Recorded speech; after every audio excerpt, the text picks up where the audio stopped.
Have you ever felt like your own mind is working against you? Like you're at war with your own thoughts, trapped in a loop of overthinking, anxiety, and self-doubt? It's like your mind becomes a noisy room where everyone is shouting, but no one is saying anything worth hearing. And no matter how hard you try to silence the noise, it keeps getting louder. But what if I told you something shocking? Your thoughts are not you. They are just passing clouds, and you are the sky. The moment you realize that, everything changes. Because when you learn to control your mind, you don't just find peace, you reclaim your power. Real, unshakable power, the kind of power that doesn't shout, doesn't boast, doesn't need validation. It simply is. Steady, calm, present. The Stoics believe that your mind, if left untrained, can become your greatest enemy. But once mastered, it becomes your strongest ally. And today, you're going to learn how to become the master of your mind. Not by force, not by suppression, but by deep, disciplined understanding. Sit back, don't click away, because if you stay until the end of this, you won't see your mind the same way ever again. It starts with this brutal truth. Most people don't think, they react. They wake up, check their phones, compare themselves to others, scroll endlessly, respond without reflection, and go to bed wondering why they feel empty. Their minds are running on autopilot, trapped in patterns they didn't choose. And that's the danger of an uncontrolled mind.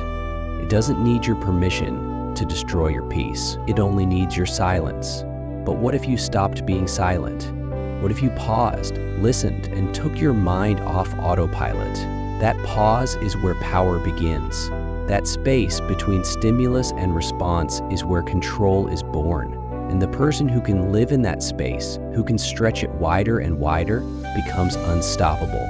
The Stoics called this inner citadel, a fortress built inside, where no chaos from outside can touch you. Imagine living that way. Imagine hearing a harsh comment, and instead of reacting, you observe it.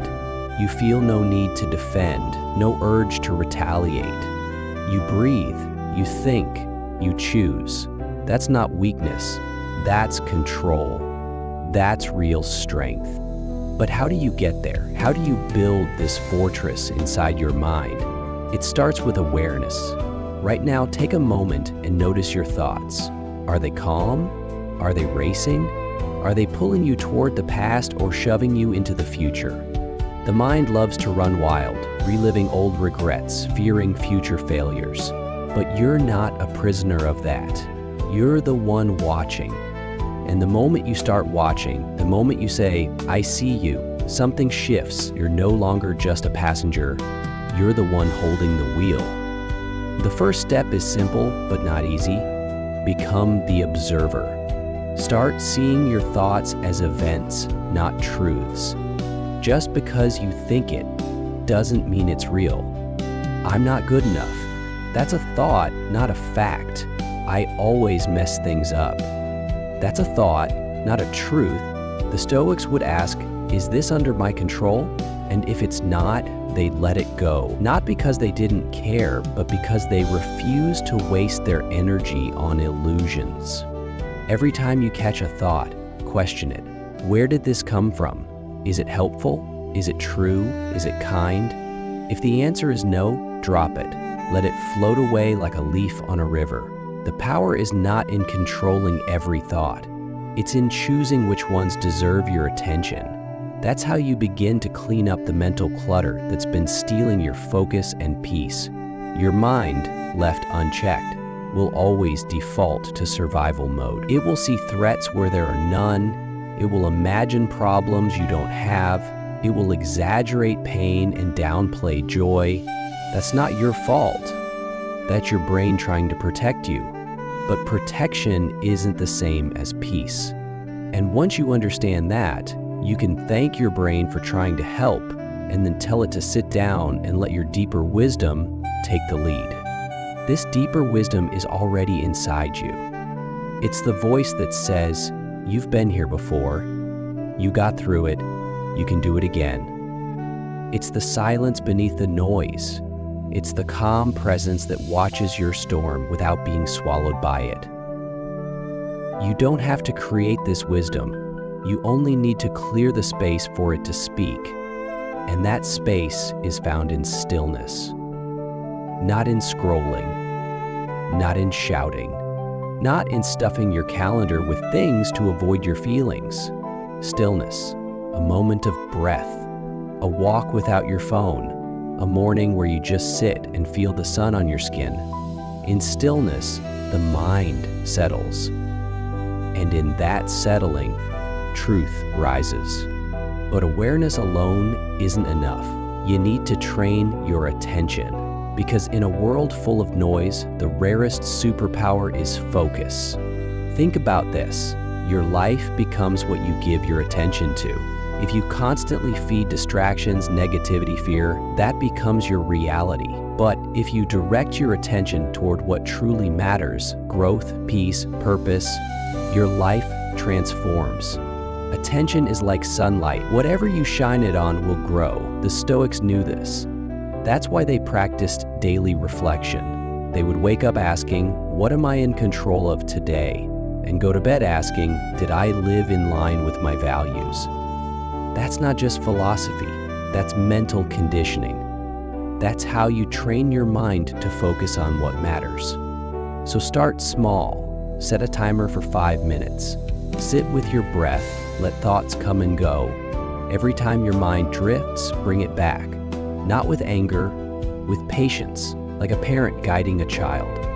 Each time you return, you build strength.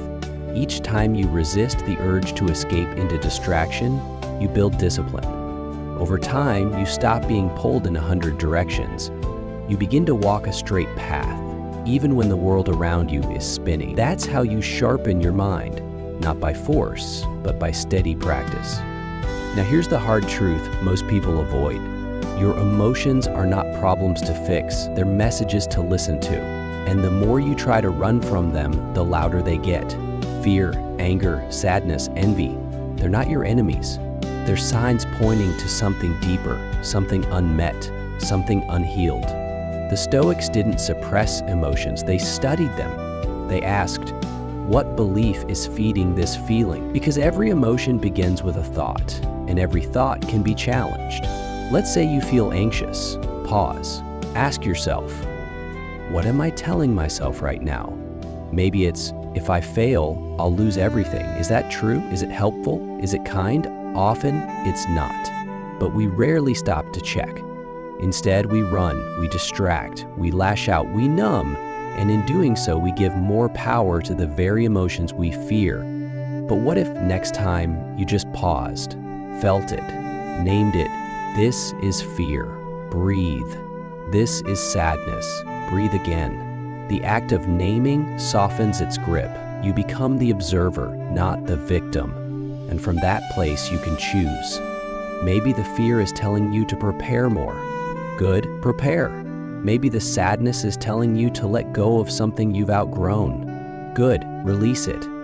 Every emotion, when met with presence, becomes a teacher, but only if you're brave enough to feel it. And here's something most people miss.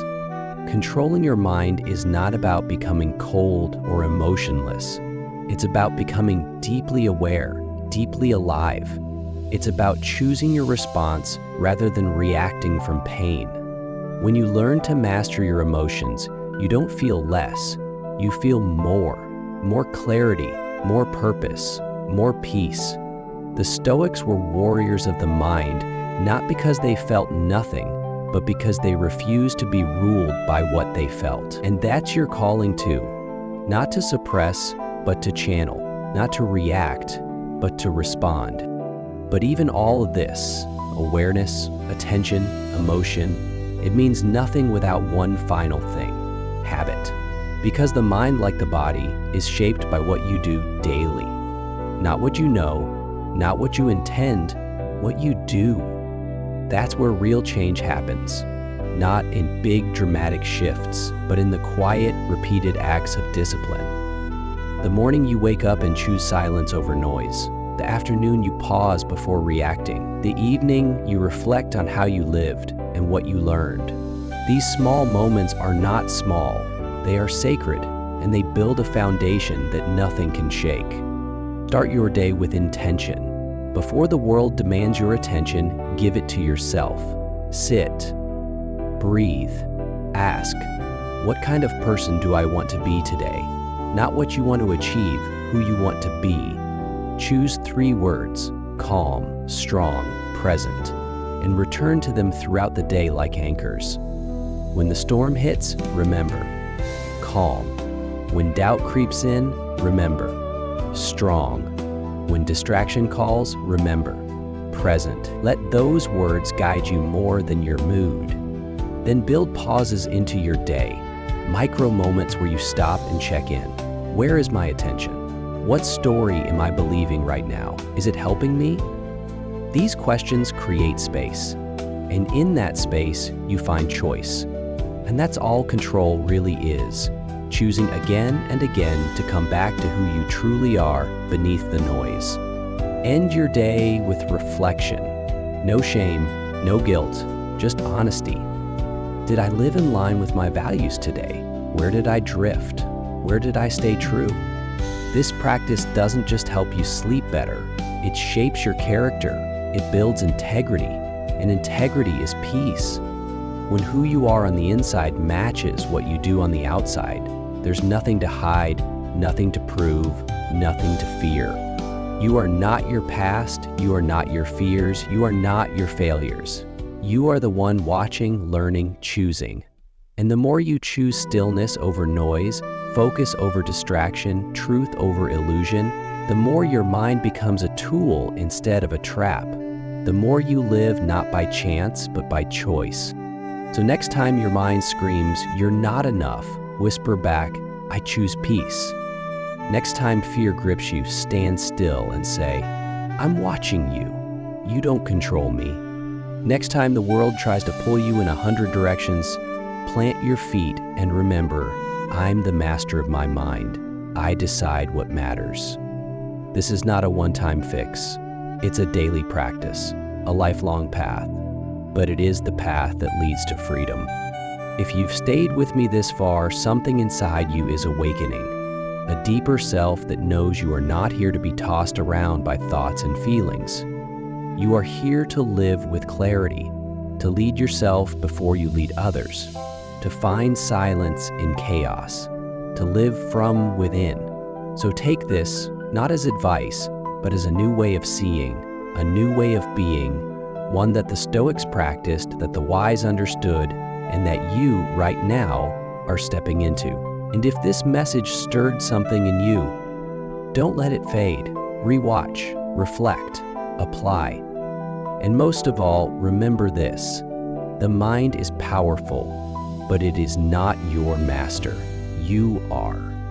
Let that truth guide you today and every day forward.